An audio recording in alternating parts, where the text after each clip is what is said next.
जगे तुरल कर दिया सैया के तुरल कर दिया दरदिया बोला बड़ी जोड़े राजा के तुरल कर दिया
दिलीप सिन्हा जी 5,051 दिए हैं और सिमडेगा पुलिस लाइन से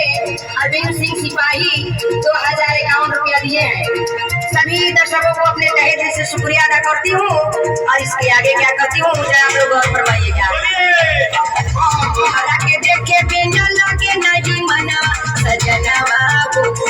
तोनिया बना भवनवा सजन बाबू तोनी कोर निवनवा तोहरा के देखे बिना लगे नाही मनवा सजन बाबू तोनी कोर निवनवा सजन बाबू तोनिया बना भवनवा